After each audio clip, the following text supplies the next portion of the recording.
Good afternoon, everyone. It's Sunday, April 6, 2025. You're watching Co-op for Two, and you're joining me for letter number 2 in Death of an Editor, a mail-based case.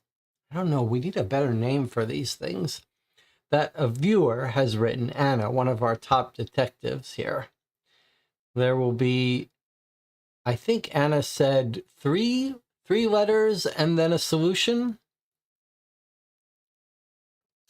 Checking in with the chat.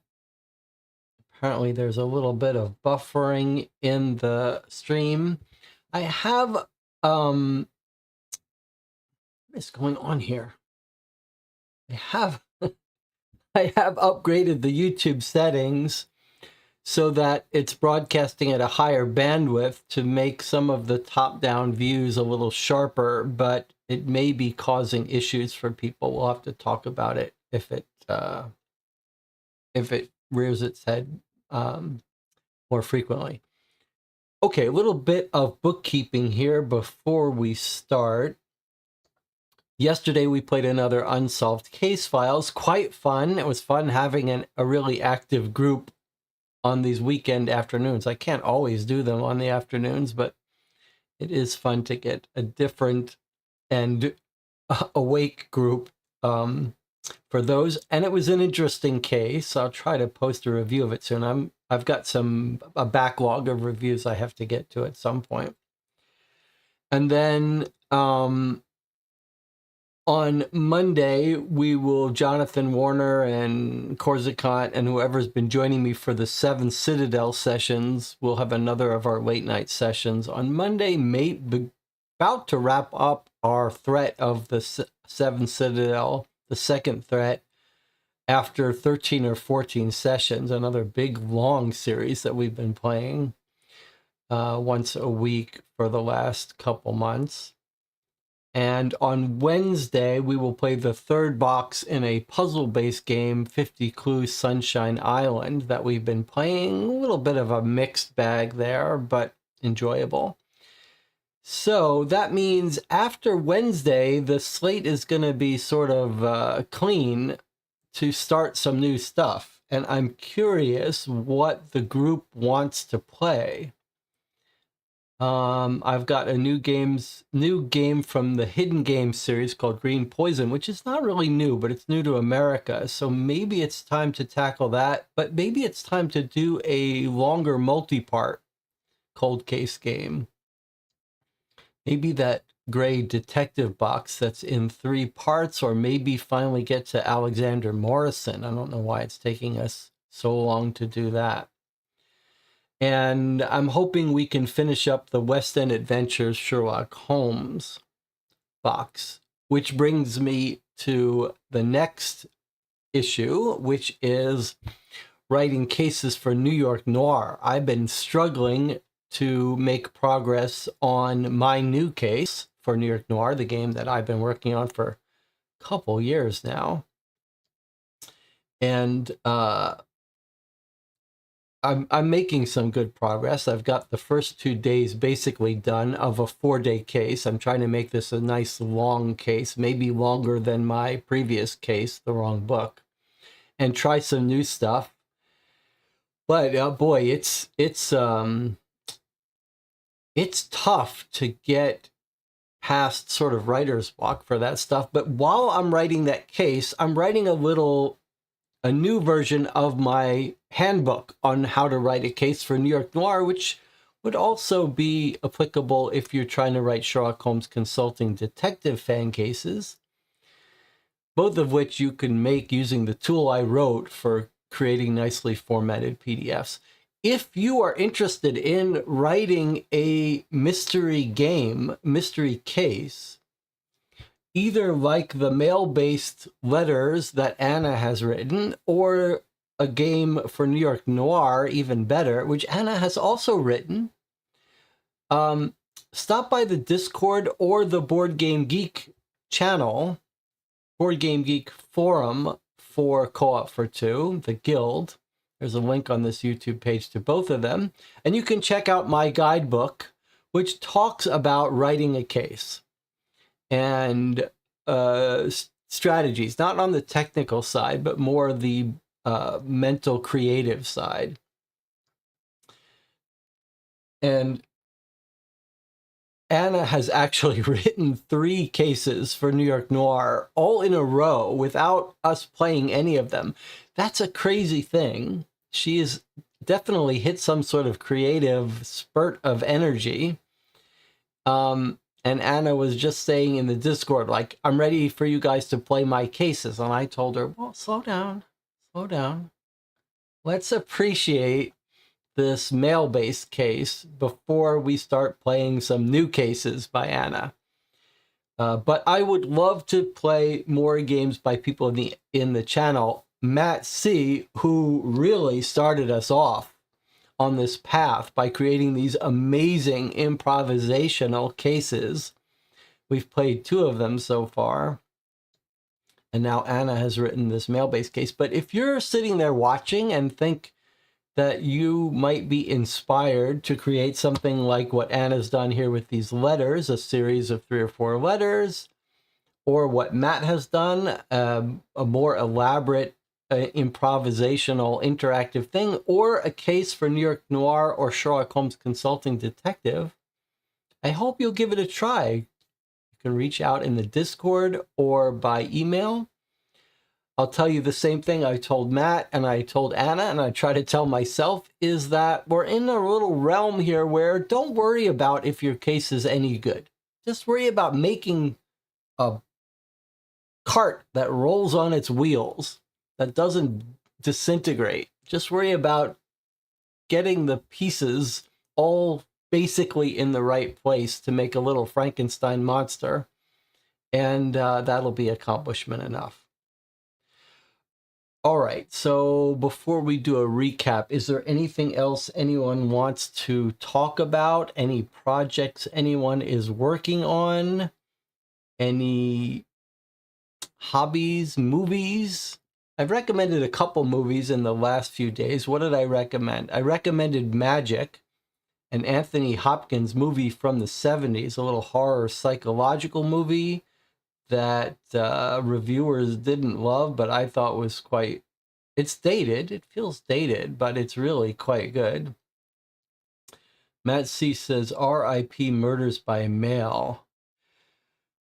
What he's talking about there is the Murders by Mail company, which produced 3 Sherlock Holmes Consulting Detective style mail-based games that we played on the channel. We were lucky enough to play them before the company stopped producing games, stopped replying to mail-based submissions. So they've sort of gone silent. Not only were they very good, in fact, one of them we really loved, the cozy one, but they were maybe too cheap for what they were, and that explains part of the problem the company had sticking with it. It was a Kickstarter-based company originally. But I don't think we realized at the time how rare that game was. There is nothing else like it. It was quite a technical achievement. You could go submit moves, get replies. It was a whole system that they built many years ago, and it's a real loss to the community to lose that company because it made a great gift. They were great cases. They were very well done, and I don't think we appreciated at the time how well done they were. Now, I am partly inspired by those experiences playing those. I am committed to building out the tools for us to produce games like Murders by Mail and maybe evolve it a little further. But the New York Noir software that I've been writing to make these cases like Sherlock Holmes Consulting Detective, we are going to use to make mail-based games. So that's in the works. Anna says, I've written another play-by-mail case. I'm working on a fourth New York noir case, all based in real-life stories. It turns out writing is fun. Well, I don't know about the writing is fun, but one thing is certainly true. It gets, as you get more into the voice of it, it does start to flow easier. Your sort of brain simulates the characters and people, and it gets easier. You just have to really force yourself to in those early stages. All right, what else? A reminder that for Anna's case that we're playing today, it's based on a true life story, a true life crime. So do not do internet research on this, because you'll read the solutions and you don't want that. All right, anything else? And maybe we can get, like, we've now had Matt write Matt's gone in uncharted territory, but now Anna's writing case, and Anna has a real historian's ear for this stuff. So now there are a couple of us who have written cases, and Martinez Conradi, who has written a bunch of Sherlock Holmes consulting detective fan cases that are amazing and is a real writer. We've now got a little community of writers that can encourage others. So maybe we could develop a group that can give some advice for people who want to try their hands at it. One of the things, sorry, this is my last little soapbox for writing a case that's not true for these letters. These letters are a little different kind of nut to crack. But I have found with the New York noir cases and the Sherlock Holmes consulting detective cases, it's much more of an iterative process. Like, just write bad stuff, write a whole bunch of leads, and then they start gelling together and you change it. As you just have to write something, and then you'll keep changing things and making ideas will come to you. So don't worry about getting it all figured out ahead of time. All right. Today's case. All right, did we do the movie reviews? No one has any more reviews to any movies to recommend? Maybe I missed some here. Side note, The Pit on HBO is amazing. Made me feel like we were watching Medical Mystery Box again. I don't know what The Pit is. I'll have to check that out. Green Poison was good. Spoiler-free review on the Discord around Christmas. Tom Cruise's mummy couldn't handle it. Did we get an update on Miami Medical was supposed to come out? So Miami Flatline is definitely in people's hands in other languages other than English, but I have not seen an update on when the English copy of that game is going to be out, but I can't wait to play that when it is out. What else? I rewatched Sicario, the second follow-up. The Pit takes place in an ER, follows an entire shift. Each episode is 1 hour, starts at 7 a.m. Final episode is 9 a.m. What? Oh, I see. You mean it's a series. Is it finished? I normally don't like medical shows. There's a whole history of medical mystery shows dating all the way back. The one I remember is Quincy with Jack Klugman, which was great. But maybe there are shows before that. I went and saw Death of a... If anyone is interested in writing a medical New York noir case with a medical detective, I think that would be great. I've written a whole list of alternate setting ideas. Like, if someone wants to invent their own detective and set them in a new world, I've got a whole list of ideas. One is a medical detective. Another is a legal lawyer detective, supernatural. Like, if you're looking for ideas. I am not a big fan of the medical shows that we got, there were a couple that were very popular that were like Hill Street Blues, but for doctors, set in a hospital, sort of like half soap opera, half drama, ER, stuff like that. I can see how people would get into that, and House and all that. Yeah. There's a new Sherlock Holmes TV show coming out too. Someone was just posting in the Discord about Sherlock Holmes and his sister, which sounds interesting. And I rewatched an old movie last night called The Mean Season with Kurt Russell about a newspaper reporter reporting on a serial killer. And it was quite well done. All right, 15 minutes in, let's get started with today's case. So let's do a little bit of recap here from last week. We got a letter from Sarah Davis. Her husband was killed 10 days ago. Francis Davis, he's hit on the head. I almost said back of the head, but we don't know back of the head. Seems like it would be likely, but he was hit on the back of the head so hard he died instantly. And we've got witnesses, heard some arguing. He was hit in the park around 7:15, 7:30, 7 p.m. to 7:30, somewhere in that range. Witnesses heard arguing. They don't have a suspect, though, but also someone supposedly saw someone limping from the scene. One of the little observations we had is how it was easy to get stuck thinking, okay, we should be looking for someone that got injured in the fight. But then we realized, oh, okay, maybe this is someone who has a limp normally, maybe someone with a cane. So that's what we're keeping our eye open.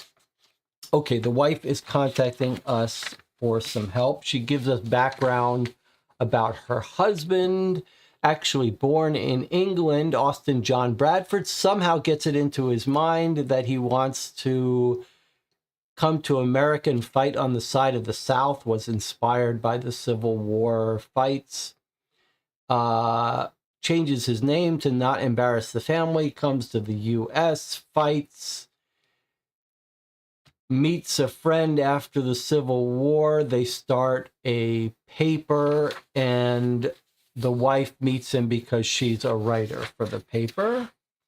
He sort of changes his ways. He was fighting on the side of the South, but he becomes a advocate for racial tolerance, which creates some enemies in the South at rival newspapers and rival politicians.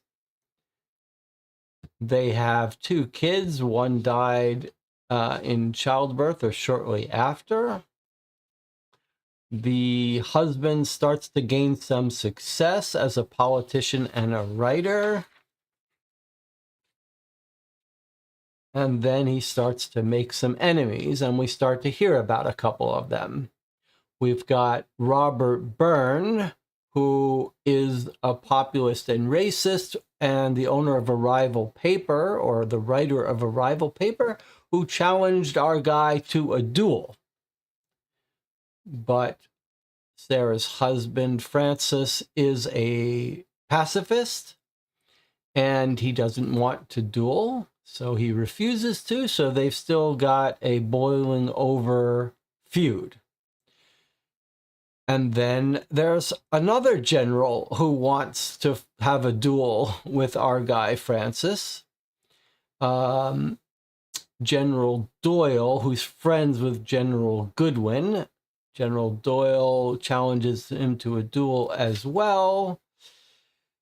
Again, the husband, Francis, is opposed to dueling, is even rallying people against it, and is knighted by the church for his stance opposing dueling. And she says, well, I do want to mention he actually did have a revolver in his desk drawer, even though he was a pacifist from his days in the war, and that gun has gone missing. Don't know when. Police are sure he probably just got rid of it when he swore off violence, but she doesn't think so. So someone has run off with this gun. Then she mentions the other workers in the house. They've got a very attractive French governess. They've got a cook and her husband, and they've got Sarah's sister, Miriam, who's living with them. Miriam's situation is particularly interesting to us because she's got an aggrieved husband who she's run away from, a drunkard and a violent man, Alcee, who's demanded his wife back while she's hiding out, staying with them in their house. So he's another chief suspect for us. He threatened the husband with violence and wants his wife back. The sister, Miriam, has actually become a secretary for Francis before he died. And Francis also has an assistant who's living with them up in the attic, an aspiring journalist. And he's a little unstable. He's very touchy. They have to be careful. The wife wants him out of the house for a while now because he's so unpleasant to live with. And she mentions it's actually a little odd because they don't know where he was, this assistant, on the day of the murder. The husband was actually looking for him and was angry that he couldn't find him on the day of the murder. He wanted to discuss something urgently with him. No one knew where he was. She doesn't even know when he came home after the murder, but he did eventually come home, and now he's moved out, which she says, well, it's not that suspicious. His employer died, so he should have moved out. Should have moved out a long time ago, but it is a little odd. This guy disappears, and now he's moving out. And then lastly, we hear about Bart, who's the oldest friend of Francis. They met in Virginia at a different paper. And the two of them formed this new paper together, Family Friend, and he's the guy sort of spearheading the local investigation in addition to the wife. She mentions a doctor who took care of the kids. Doesn't seem that relevant to us, but he is a friend of the family. Then she circles back to the last couple of days. He's been distracted, preoccupied, and she tells us about when he went to the park that day, which he used to do, but he hasn't done recently. He comes home late from the office. He wants to talk to his assistant, can't find his assistant. He says, I'm going to go for a walk in the park at 6 p.m. He comes back from the office at 6, goes to his study for an hour, and then decides to go for a walk at 7 p.m. or so. That's what, then he gets killed. Okay, so she says, look, I'm going to have the servants send you a follow-up letter and give their statements, and Miriam's going to type them out, and then I'll send them off to you. And please find the murder of the husband. And Bart is going to go talk to those men who wanted to duel my husband and send you his own report. So then we get a short little report from Bart, who does, in fact, go to the two people who have tried to duel the husband. The first one is the rival paper guy, Robert Byrne, who's gloating about having beaten Francis in the paper. He's not upset that he died, but he doesn't sound like someone who's killed him. He's not trying to hide his animosity towards Francis. And he tells us a little bit of the backstory about why he viewed Francis as an enemy, because Francis and Bart sort of ruined his reputation in Virginia on the rival paper. So he viewed them as too much of a rival, and he asked for his alibi, and he tells him, I was visiting a cousin who's been leaving town. I was having dinner with them, but the cousin's out of town, so it's hard to check that alibi. Then we hear about the generals who are at the Charleston Rifles Club. He finds them both there talking together, and he wants to know what their alibis are. They're sort of above him. They don't deign it important to talk to him, but they give him their alibi nonetheless. They say, we were here in the club having dinner around 7 together. We didn't need to kill your friend. We already ruined him, and when he didn't respond to the duel, he was considered a non-person. And that's where Bart ends his letter. Does Bart say what he's going to do? He's going to follow up somehow, but he hasn't told us what he's going to work on next. So there's our recap. Is there anything I missed? I think we don't, the two people who challenged him to a duel don't seem particularly like good suspects. First of all, when you challenge someone to a duel because your honor is insulted, it's hard to imagine you would go hit them on the back of the head. That's just not, that's not commensurate with being all about honor. And when someone backs down on a duel, you sort of got your victory right there, right? I mean, the whole point of a duel is you've been insulted, your honor has been insulted, and so you challenge someone to a duel, you're in effect reclaiming your honor, showing that you are the brave person and they're not. And when they refuse to fight you, they refuse to duel you, you've got a little bit of a victory there. It's almost like they've admitted they're scared. So I don't see someone who challenged him to a duel being likely to kill him behind the scenes, especially since they both don't have anything to gain. He's not doing anything to harm them. One of the details that I didn't recap, which is important, is that Francis's family, Sarah's family, the person who's writing to him, they're in financial straits.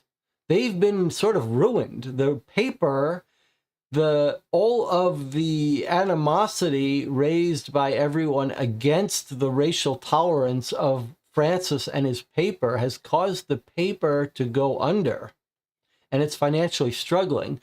So that's why that guy, Robert Byrne, was like, I've already won. I beat him financially in using words. I don't need to kill him. And that sort of makes sense for both of those people. So those suspects don't seem that good. Now, the brother-in-law, the estranged husband of the sister, is a different story. He might be so angry he wants his wife back. On the other hand, that's not quite how the estranged husbands play out in real life. In real life, those deaths tend to be the estranged husband comes into the home and kills people to get to the wife who he kills. That happens quite a bit. The battered woman is staying in a shelter in someone else's home, and inevitably the husband breaks down the door and kills the person who's sheltering them and then kills the wife. Happens all too frequently. And that's not what happened here. Here, this guy Francis is killed in the park and no one tried to get into the house to get the wife. So while the channel seemed enamored of the idea that it could be the brother-in-law, to me, that doesn't really hold up. To me, my attention is on the assistant who's living upstairs in the attic, who was mysteriously gone on the day. That guy, perhaps just because we know so little about him, but that guy has got my suspicions. All right, anything we haven't covered? Anna should be careful not to give us any hints. It's tempting to... I am on a battle to find t-shirts that I like. This is just not cutting it. They stopped making the t-shirts that I like, and now I'm spending hundreds of dollars looking for t-shirts to replace the ones I like. Okay. Any other details? We're down to 21 viewers. Can we see how many viewers drop out while we talk about nonsense?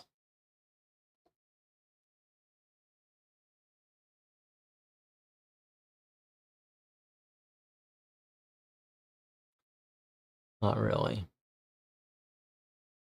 22 viewers. I guess we haven't lost that many. Budabella says the t-shirt struggle is real. The t-shirt struggle is real. Matt says it's very cool. These are real people. Perry says the assistant is a bit too easy, an oddball, mercurial, missing from the start. Well, you're right. You're right. It is a little too easy. Maybe we have not met our real suspect yet. Okay. Let us open up today's letter, or letters, I should say. Anna is, when we play Dear Holmes, we get 2 or 3 double-sided sheets, but Anna gives us 6. 5 or 6. All right. Socks that fit. Well, I haven't had the socks problem. Let me make a recommendation for you for socks. Let me give you I'm going to give you a recommendation for socks that's going to change your life. Save up for a birthday or whatever. Go get yourself some merino wool socks. Either buy Darn Tough or Smart Wool is what I recommend. They're expensive.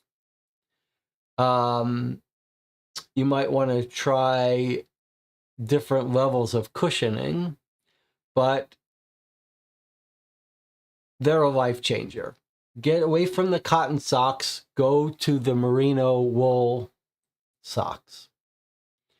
In fact, you might want, if you like slippers, you could get yourself a pair of thick cushioned, shin high, thick socks, and they're like cushions. Matt C says, I use them for backpacking. Yeah, they are a whole different experience than a cotton sock. Smart Wool or Darn Tough. Darn Tough is a little more affordable. Okay, here we go. Here's our next letter. Our first letters were sent March 22nd, so here's a week later. From Sarah, the wife again. Dear Mr. Reichler, here's my second letter to you as promised. I'll send you 2 statements today. One is the letter of Officer Fox, one of the police officers on the case. He belongs to the minority of people in this town who still respect my husband's political views, so he was willing to give an account of the police findings. You see, Mr. Reichler, Officer Fox and the whole police force think my husband's murder was probably a random and accidental killing by some mysterious stranger, so there's no chance to catch the culprit. But I don't believe that's true. I do think there's a way to find out what really happened to Francis on that fatal evening. We just need to consider all the facts and possibilities we can unearth regarding his death. As I told Officer Fox, there were people in this town who wanted to harm my Francis. I also told him it's quite possible one of them waited for him in the park that evening and struck him down behind those bushes. And when it comes to a murder case, I don't think the police should accept anyone's word, no matter how respectable they supposedly are, instead of a real alibi. I hope you agree, Mr. Reichler. I won't write a suspect list to you because I don't want to influence your judgment in any way, although I think you could guess which names would be on my list. But maybe I'm wrong. I know it's quite possible. That's why I leave the suspect list to you. I also enclosed the letter of Bart, Francis's friend and business partner, who owns the other half of the News and Courier, as I promised last time. After you read his letter, you'll see who are those people in this horrible town who desired my dear husband's demise.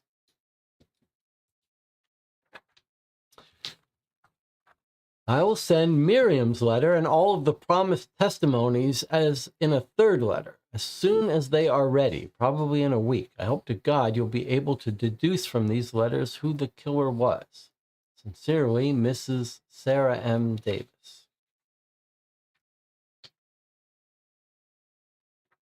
All right, here's the police officer Fox statement. Summary of Officer Thomas Fox regarding the murder of Francis W. Davis, March 28, 1889.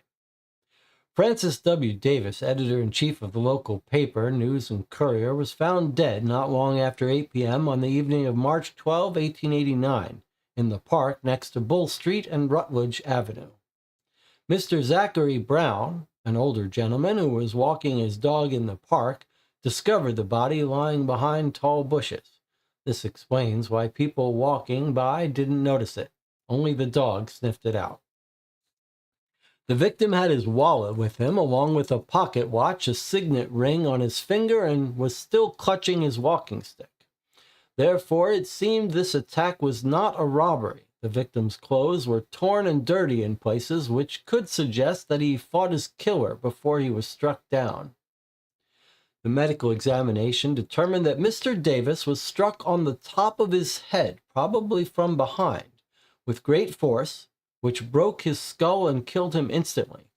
The murder weapon was a relatively small and probably metal object. It could have been a small metal paperweight, the butt of a revolver, or some similar object. The police did not recover the murder weapon at the scene, so the killer probably took it with them. We were trying to find witnesses who saw Mr. Davis before he died, saw another person with him, or witnessed a quarrel or fight of some sort. It appears that a lady, Miss Alyssa Little, saw Mr. Davis in the park not long after 7 p.m., but she said he was alone then. The couple, Mr. and Mrs. Thomas, seemed to recall hearing raised voices from an argument coming from behind the tall bushes at around 7:30. However, they didn't wish to pry, so they just walked away and didn't see who was quarreling. An older lady, Mrs. Ethel Jenkins, says she saw a man limping hurriedly from the park at around 7:45 that day, but she could only give a very vague description. Dark suit, hat pulled over his face, leaning on his walking stick. Maybe he had a beard? She wasn't sure. According to Mrs. Davis, the victim's wife, Mr. Davis often took walks in that park to clear his head or to work up his appetite before dinner. It appears that most of Mr. Davis's acquaintances were aware of this habit. Mrs. Davis thinks if someone wanted to murder her husband, they could have waited behind those tall bushes to attack him when he walked by. We questioned Mr. Davis's known political enemies, Generals Matthew C. Goodwin and Martin W. Doyle, and the editor of a rival newspaper, Colonel Robert Byrne. General Goodwin and General Doyle told us they were at the Charleston Rifles Club that day, but it turns out that by the time the murder happened, between 7 and 8, they had already left the club. Colonel Byrne, the editor-in-chief of the Journal of Commerce, said he was visiting a friend at the other end of the town that evening. His friend was starting a 3-month European trip the next day, so it was kind of a farewell evening for them. They supposedly remained at the friend's house all evening. We couldn't confirm that yet, as we are still trying to get in touch with the friend who's currently in Italy. We interviewed the entire household of Mr. Davis. All of them were in the house when the murder happened, save Mr. David Reed, Mr. Davis's assistant, who supposedly was visiting a sick aunt that day. Mr. Reed claimed he left in the morning by train and arrived back only after 8 in the evening. We couldn't confirm his trip because he had thrown out his train tickets, and the conductor at the station didn't seem to recall seeing Mr. Reed that day. Still, we can't see a motive for Mr. Reed wanting to harm his employer, who gave him lodgings at his own house. We tried to locate Mr. Alcee Potts, Mr. Davis's brother-in-law, who supposedly threatened Mr. Davis a few times in the past.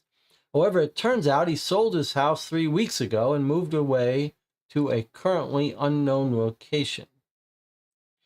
Police investigation hasn't found any other suspects who might have had a motive to kill Mr. Davis, although we couldn't verify all the alibis that were provided to us so far. The respectable status of the men who provided them compels us to treat them as facts. We think it's possible that a random argument broke out between Mr. Davis and a stranger in the park. The stranger struck Mr. Davis on the head, then fled the scene of the crime. Officer Thomas Fox. Okay, police are doing a reasonable job chasing down alibis and leads. I always like to see police doing a reasonable job. Maybe they're a little too quick to believe the generals, but they tracked down this alibi. Friend really was in Italy. They're trying to follow up on that. The 2 generals left earlier than they said.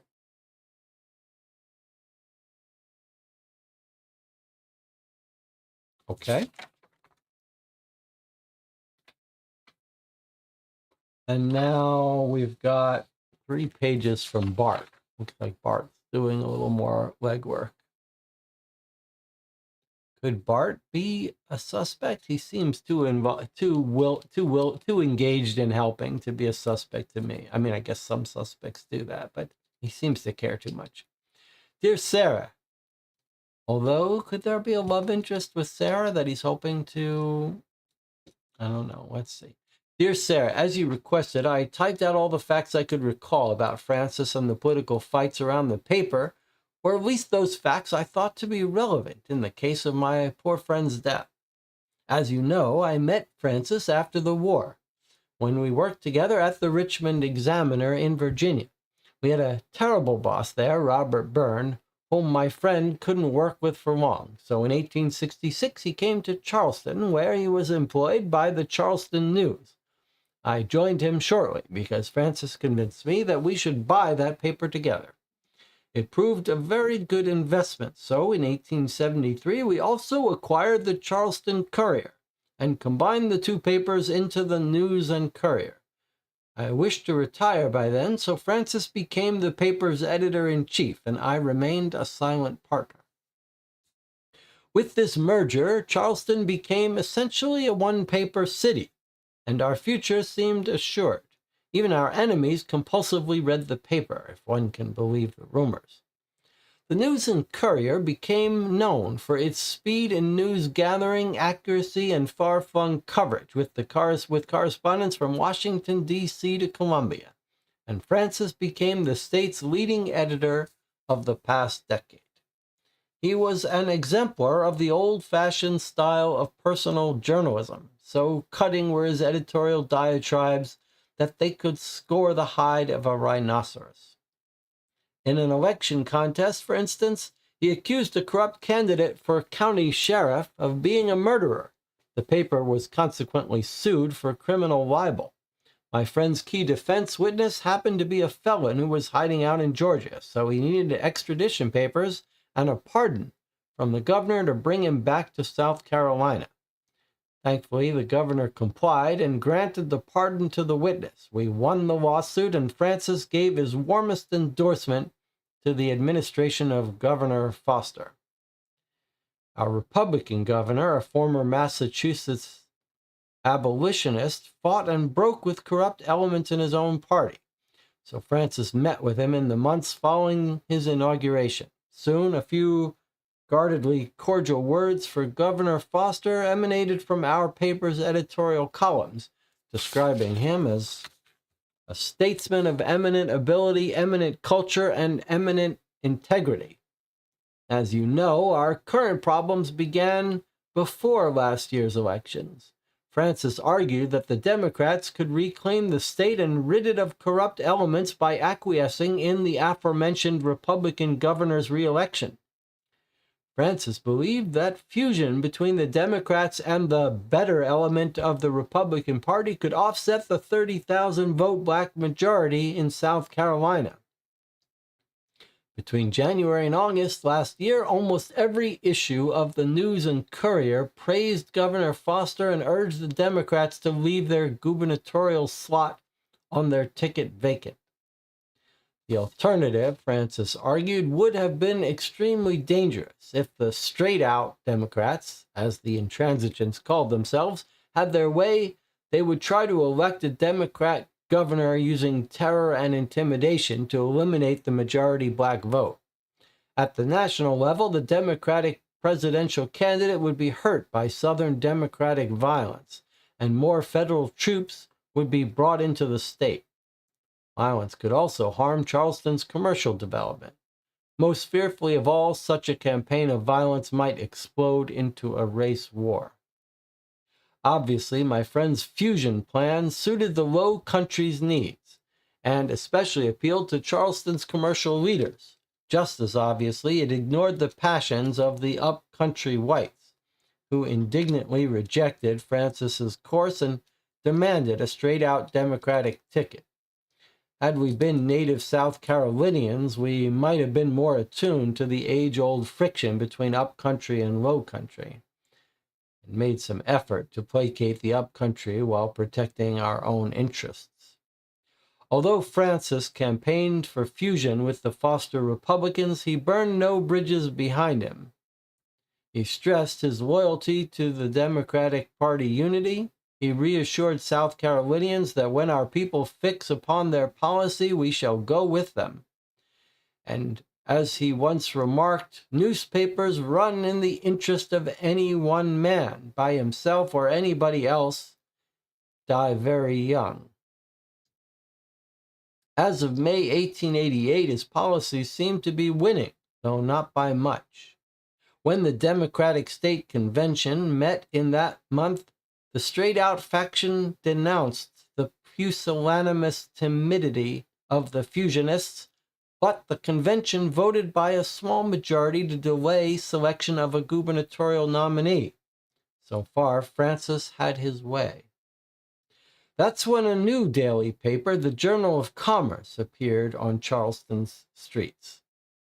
Backed by a German business group and straight-out Democrats. Never was an editorial purpose more obvious. The Journal of Commerce was intended to smash fusion and eviscerate our News and Courier. The first issues of the new competitor provoked more mirth than fear in our offices. The staff was inexperienced and disorganized. The paper lacked access to a wire service, and the news end was a sorry affair. The editorial page radiated wrath and indignation, but had little else to offer. First editor, an experienced journalist from the New York World, was pitifully ignorant of Southern ways. He used to write with a state map before him so he might know whether Orangeburg or Oconee was the nearer to Charleston. Oconee. To remedy this situation, the stockholders brought down our old boss and Francis's rival from Virginia, Colonel Robert Byrne. Soon Byrne's editorials entertained Charlestonians with cruel excoriation of Francis and the fusionists. People read the Journal of Commerce only for the editorials. For everything else about newspaper work bored Byrne to distraction, and so he ignored it. I doubt if he ever in his life checked up to see what his sub-editors and reporters were doing or gave the slightest attention to the mechanical department. One of his journalists told me that in Byrne's absence, he's beheld with wondering eyes the entire editorial and typographical force drunk at 6 o'clock in the evening, and the paper they got out was a weird wonder. He said each printer kept a bottle under his case and refreshed himself at his discretion. The Journal of Commerce was all straight-out Democrat, blast and blunder, of course. It wasn't in the same league as the News and Courier, but subscribers preferred to read a paper confirming their prejudices and brutalizing their enemies, rather than a progressive journal that distracted them with news and argued novel policy alternatives. Consequently, our paper's circulation fell, as the circulation of the Journal of Commerce rose. The fight might have been a long, drawn-out struggle of indeterminable result, had there not occurred a racial explosion in the sleepy hamlet of Hamburg. As you know, Hamburg is practically an all-black village whose only solace is in being let alone by whites. On July 4th last year, the local black militia, while parading on the main street, briefly harassed and insulted the sons of two prominent white families. The Charleston Rifles, the county's white rifle club, could hardly pass up such an opportunity. 4 days later, the White Riflemen, led by ex-Confederate Cavalry General Martin Doyle, besieged the militia's armory. After some shooting, the militia fled, leaving prisoners in the general's hands, who were used as running targets for the Charleston Rifles shooting practice. White Southern Carolinians thrilled to the news from Hamburg. Some claimed to detest murder and even to deplore the shooting of blacks, announced that the Hamburg blacks had obviously rioted, so General Doyle had been compelled to prevent the outbreak of a war of the races. In other words, Doyle and the Charleston Rifles were completely justified. Francis, however, took a different line. Since Hamburg was nearly an all-black town, how could the whites have been threatened? There was little excuse for the conflict itself, he wrote, and absolutely none for the cowardly killing of the 7 prisoners. Since Doyle was in charge, he had to bear responsibility for the actions of the White Rifle Club, according to Francis. My friend told me in those days, "We tell them in all frankness that South Carolina will not tolerate lawlessness. Steps must be taken to ensure whites as well as blacks absolute justice, or there will be trouble in the Democratic camp before the next general election. The bedrock of the whole thing is to make the colored people understand that the respectable white people intend to rule the state. Make them understand this and you will have no trouble. Black majorities will disappear as the snow melts before the sun. I'm satisfied myself that the simple appearance of a band of red shirts in each colored county as a proclamation that the elements which control South Carolina, Georgia, and North Carolina, and the other states have made up their mind will do the business. There need not be a blow, nor even a harsh word." And you recall his article he wrote just 3 days after the murders. "We shall be told it does not become a Democratic newspaper in South Carolina to give aid and comfort to the radicals by denouncing as criminal any act of a body of South Carolinians. Our answer to that is that there is only one right and one wrong for Democrat and Republican. What is wrong we must condemn. We will not consent to cover up a wrong because it is committed by our political associates or personal friends. Too much injury has been done in the South by such a course." Howls of outrage were heard from Charleston and other straight-out up-country counties. Francis, perhaps with more bravado than good sense, slashed to pieces their attempts to defend the Hamburg murders and roundly condemned those who wink at such deeds as the killing of unarmed and defenseless blacks. And although South Carolinians were accustomed to my friend's style of abuse and vilification in condemnation of carpetbaggers and scalawags, now they were shocked and outraged when he turned his weapons on those they admired. In the end, Governor Foster denounced the bloody and cowardly deed at Hamburg and appealed to President Cleveland, who in turn described the incident as a barbarous massacre of innocent men, and stripped East Coast garrisons of Southern troops. The consequence was that on Election Day, our state had more federal troops than at any time since 1865. Francis and the governor were blamed for all that, of course. Whites closed ranks against them. The straight-out campaign, dominated by General Doyle and another ex-general, Matthew Goodwin, took over the Democratic Party. General Goodwin, who was proud of having refused Lee's order to stack arms at Appomattox,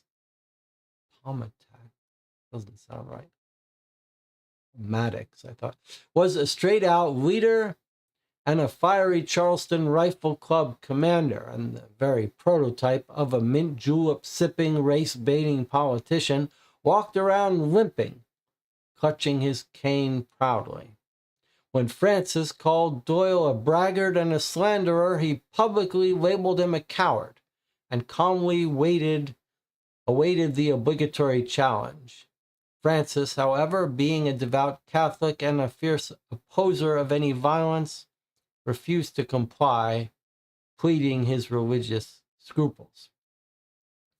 My friend's fusion policy was a discredited wreck by then. We were to learn that in a test of white solidarity, no dissent was possible. News and Courier subscriptions were canceled at an alarming rate. Subscribers even refused to pick up their prepaid papers at the post office.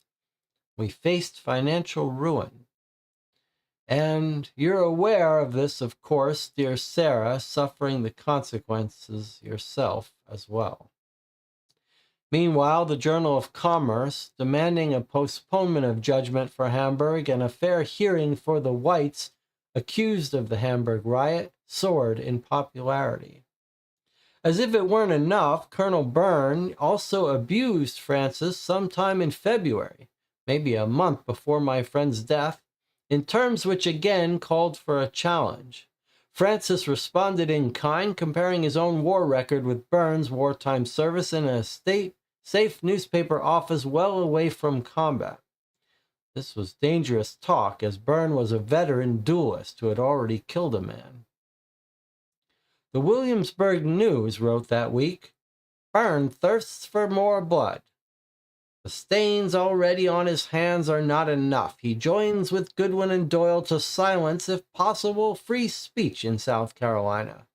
The challenge of Doyle to Mr. Davis is followed up by Byrne, the red-handed, who seeks to drive the editor of the News and Courier to the wall.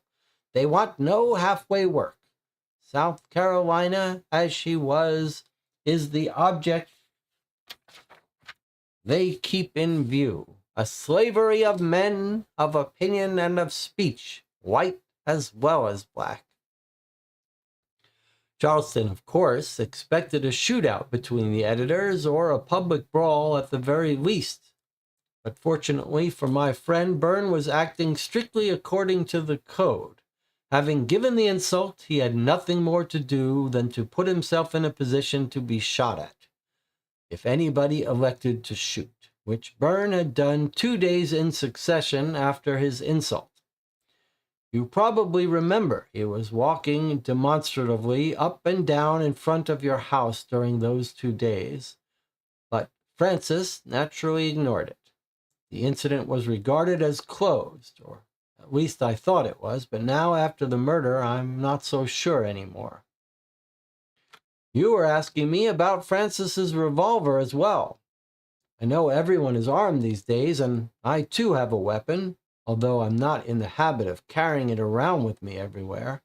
Nor was Francis, of course. But I remember him mentioning one time that he had a silver-mounted .38 caliber 6-shooter, which was regarded as quite a formidable weapon in Virginia, where he acquired it a long time ago. He told me that the first time he showed his gun to a man here in South Carolina, the man said to him, "Sonny, if ever you shoot any gentleman in this part of the county with that thing and he finds it out, he'll take it away from you and beat you with it for insulting him." We had a good laugh about it at the time Francis told me this, but after what has happened, it gives me chills to recall it. This whole story was intended to demonstrate, of course, that a .38 caliber was too small of a weapon to be tolerated in respectable society. A well-dressed man supposedly wears a .44 in these parts. You know very well, Sarah, when someone makes an evening call around here, he has to take his artillery from his hip pocket or holster and lay it down on the mantel as casually and as matter of course as he hung his hat on the rack in the hallway. They say a man without a revolver should feel as undressed and embarrassed as someone walking the public streets lacking his trousers. What nonsense. As for my friend's last days, I'm afraid I won't be of much of a help to you. As you know, I haven't actively worked at the paper for a while now, so I mostly saw Francis at your house when I visited you once or twice a month. If you recall, I had dinner with you a few days before Francis's death, and that was the last time I saw him. My poor friend was naturally very troubled that day. We both were in the last few months.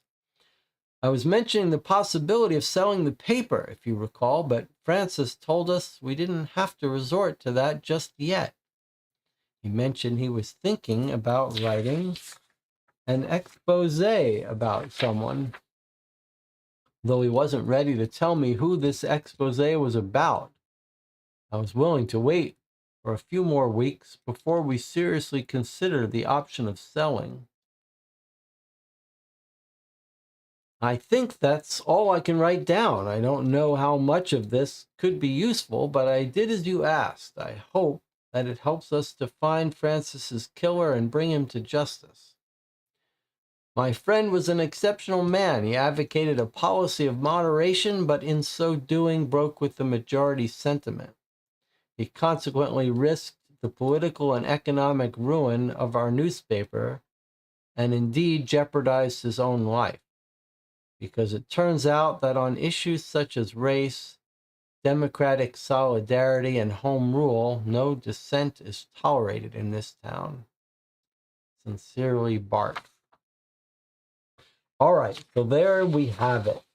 A very, very detailed look at the politics of this South Carolinian town and these rival newspapermen.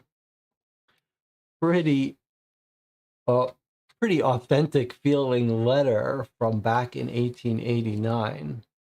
All right, any observations anyone wants to make before we skim through this looking for points we want to highlight? If the paper was in financial trouble, maybe Bart wanted him out in order to take the paper another direction. Bart seems like a good friend. I don't have even the most minor inkling that he's involved. Pretty convenient. He was missing the ticket. Conductor has no memory of him. That's the upstairs guy.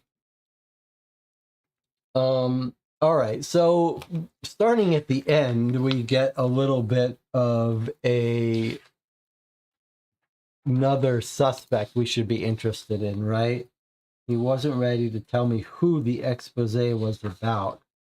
So it sounds like we've got a new potential suspect here.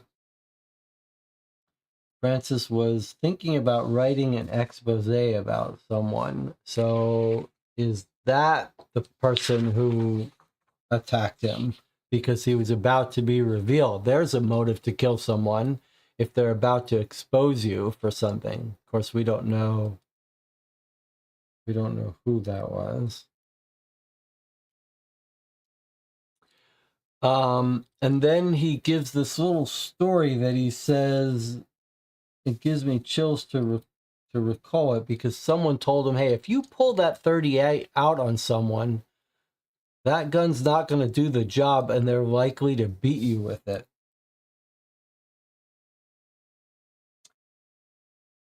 So is it possible our guy Francis went to confront someone in the park with his gun and someone took it from him and beat him with it? I guess it's possible. More sign that he didn't get rid of that gun ahead of time, though. We learn that the generals, I guess we get a little bit more confirmation of what we thought, which is that after the duel challenge.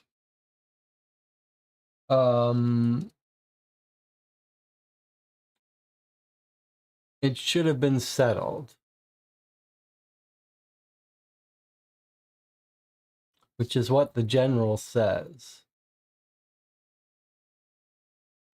And the paper has been run out of business, basically. So if they were going to kill him, they would have killed him earlier, I would think. Unless the same guy is the one who they're exposing. That would be a totally different story. If our guy is going to write an expose about this general who challenged him to a duel, and the general couldn't kill him via a duel, then he might get desperate to attack him. And we were given a detail about one of the generals limping. That seemed very significant, right? Where was that? So we got a couple of pages talking about the politics of it. Interesting story about how the new paper was brought in just to combat them, run poorly, but then they bring in a new editor who's from their past. We hear more about the Charleston Rifles Club being an organization that our Francis fought against. Where is our statement about the person with the limp?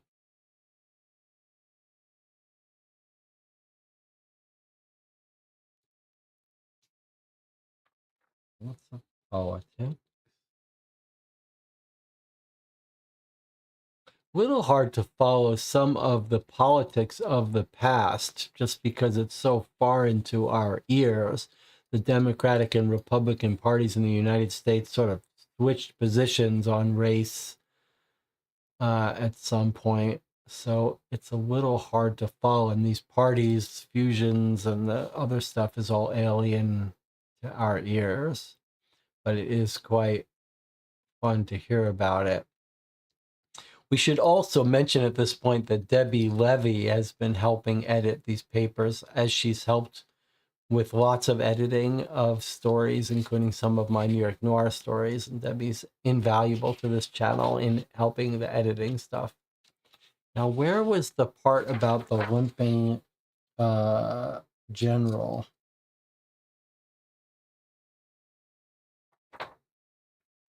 Let's see if it's on this page somewhere. This is the police officer's statement that we should go into more detail. Let me just find the one part about the general that has a limp.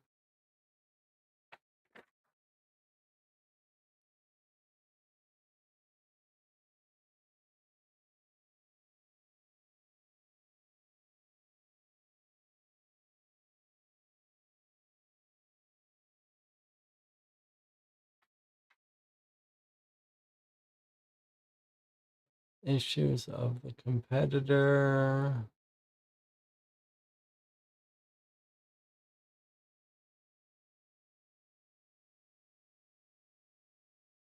Here's the old boss, the old rival, Colonel Robert Byrne.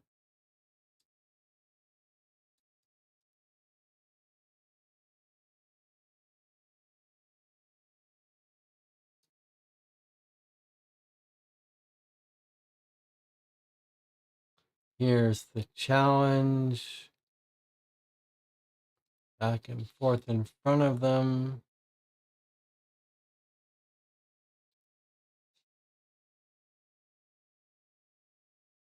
Here we hear about Martin Doyle.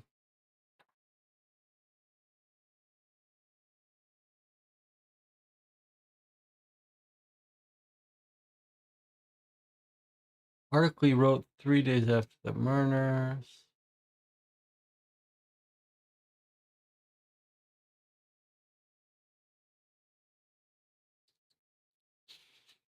Does anyone remember where it said they were walking, that one of the generals was walking with a limp?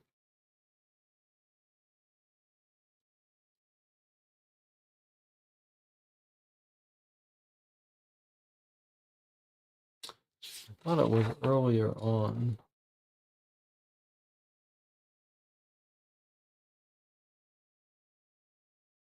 Here. Right here. Okay. General Doyle and another ex-general, Matthew Goodwin, took over the Democratic Party. General Goodwin, who was proud of having refused Lee's order to stack arms at Appomattox. Lots of good documentaries on the Civil War. You hear about Appomattox quite a bit. Was a straight out leader, fiery Charleston Rifle Club commander. Was the very prototype of a mint julep sipping, race baiting politician walking around limping, clutching his cane proudly. So remember that one of our theories is he was hit on the back of the head with a cane. And could this be the politician? Could General Goodwin be the politician who not just has a limp and a cane, but could he be the politician that Francis is writing an expose on?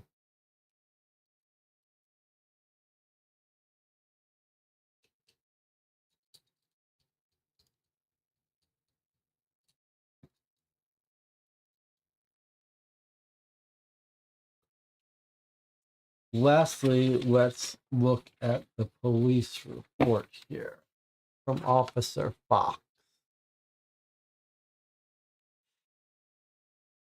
Okay, so the body was lying behind tall bushes. So did someone ambush him? Victim wasn't robbed.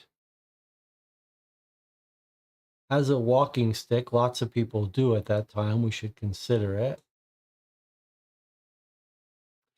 Clothes were torn and dirty, which could suggest that he fought his killer. Medical examination. Probably struck from behind. Murder weapon was relatively small and probably metal object. I still think a cane would qualify. It's not like they can see the whole cane from the wound. They just see a small wound on the head. So it could be the tip of a metal tip of a cane or the butt of a revolver. So there's that. If it's the revolver he kept at his house, then that makes the upstairs David Reed guy suspicious. Okay, and then we hear a little bit from the witnesses. They saw him in the park a little after 7, and he's alone. So he wasn't walking with anyone in the park when he got there. They hear an argument, 7:30. 7:45 is the man limping. So by then it's all over. That limping man does seem like a very good suspect to us. Very vague description. Dark suit, hat pulled over his face with a walking stick. Maybe he had a beard.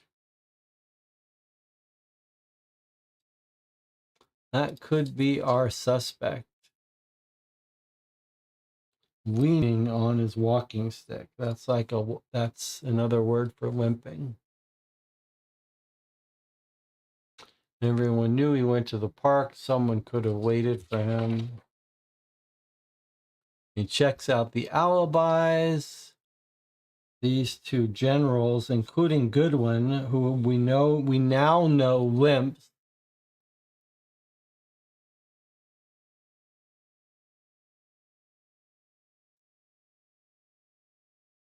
this guy, they can't verify his alibi, but they have verified that the friend is in Italy.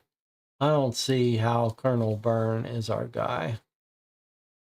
He already ruined him in the paper. I don't think you need to kill him. Although, again, if you're writing an expose on the guy, maybe you do.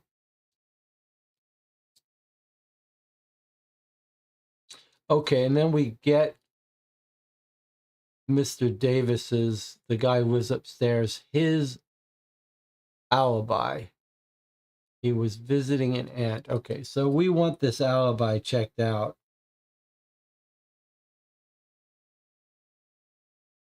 This is an alibi that can be checked out and should be checked out by contacting the aunt. And then regarding Alcy, the brother-in-law, we're told he moved out to someplace I don't know. He does not seem like a good suspect to me.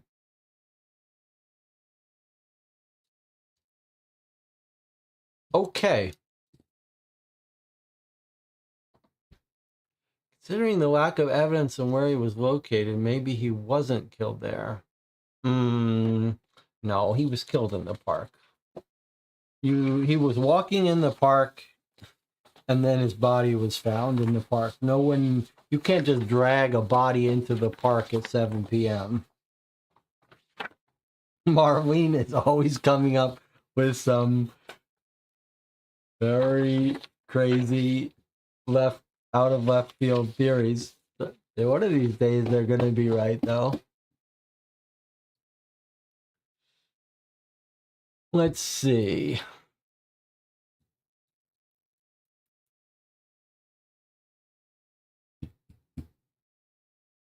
Any other observations in the letter that I didn't highlight?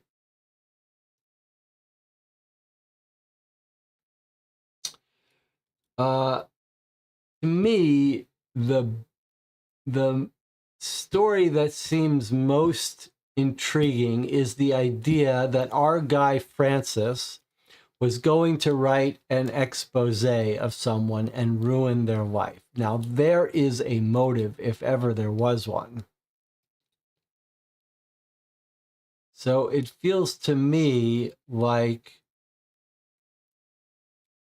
then you could have a real rival of him that feels like his honor is being questioned and is going to lose everything, lose his entire reputation if this guy goes ahead with publishing this expose. That would be a reason to ambush him.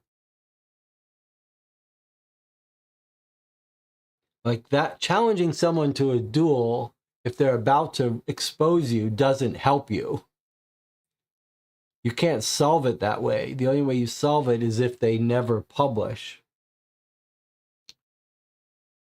But the upstairs guy, I'm still a little bit suspicious of. If he was in fact killed with the back of the butt of a gun, he would be the one to know. He would walk in the park.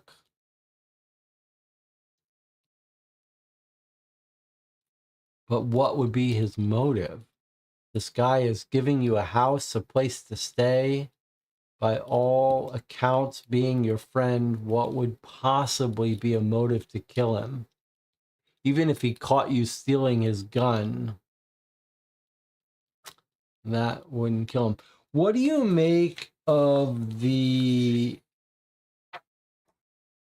What do you make of the idea that he's hit on the back of the head, killed instantly, probably on the back of the head, probably killed almost instantly, and yet his clothing is torn as if he fought his killer?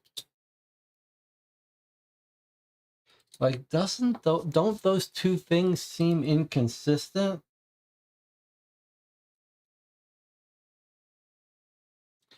Like, if he struck on the ambushed, struck on back of the head, killed instantly, then obviously he didn't fight with his killer. Unless they get into an argument and he turns to run and he's hit from behind.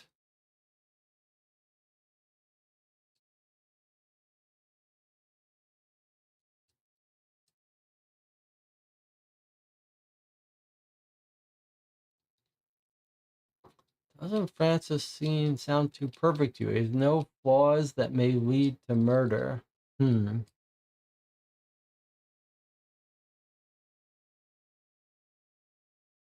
Well, I don't know about no flaws. He seems prone to not being very aware of enemies he might be making.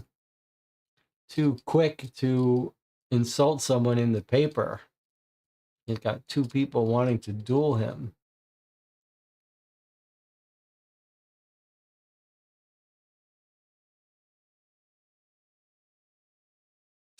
Victim's clothes were torn and dirty in places. Maybe that just happened when he fell. Maybe someone dragged him into the bushes.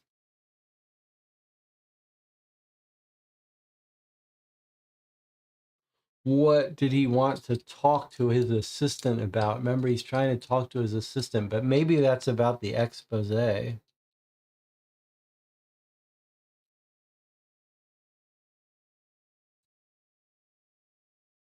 Well, we have one more letter to get next week, and then we'll finally get the solution. I am very intrigued to see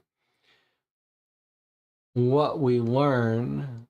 I'm particularly interested in hearing what this expose might have been about. It's ridiculous. All right. A pleasure as always. If you have any thoughts about this week's letter, if you watch this after the fact, you can post it as a comment on this video or on the Discord channel for Co-op for Two. There's a link to that on the YouTube page. What if the assistant had information regarding his expose and is now hiding for fear of his life? I don't think the assistant is hiding anymore. But it's a good point. Seems like he would know, and maybe Miriam would know about the expose. Marco says, another beautifully written letter. Congratulations, Anna. I agree. All right. I'll see you all next time.